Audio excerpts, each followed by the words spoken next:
विकास अपहंच आजीविका को रास्ता पानी शिक्षा सात सपन वर्षा दिने पशि पारुनी आम्बुलांस वसुधा योजना फेल नाला पानी साहा भरोसा ता 10/6/2026 बुधवार एभली समस्या आसी ढेंकानाल जिला हिंदोल ब्लॉक कालीहुंडी ग्राम आसतु शुणा लोक मैंने कौन कहते गाँव कौन कौन समस्या अच्छे आप कहे गाँव आमर रास्ता असुविधा होमती कि पेसेंट को आम 3-4 किलोमीटर बोहिकी नेला रोगी की आम्बुलांस पर्यंत बोहिकी ना पड़ुची रास्ता गाँव को भल ना बोले गाड़ी आसी पारुनी कादुओ दिन बहुत असुविधा भोगुचु जमती कि आम्बुलांस आसी पारुनी पेसेंट मेडिकल जावाई बहुत हैरान भोगुचंती रास्ता बिल्कुल नहीं जोगाजोग आम गाँव को तो रास्ता नहीं पानी असुविधा स्कूल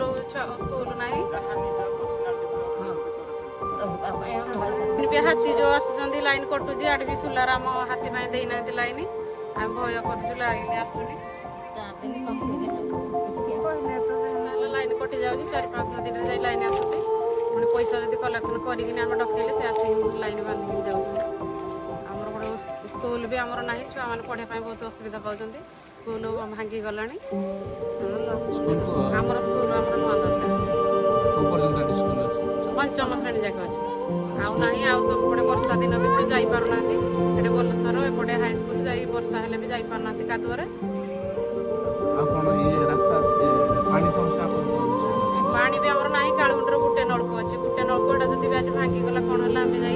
किसी नाल ना बंध पोखर पानी आणिक खाऊँ गोटे नलकू आम असुविधा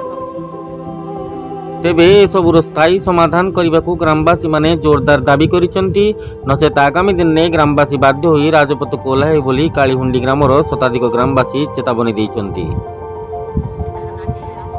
हिंदोलरू भीमप्रसाद शतपथीଙ୍କ रिपोर्ट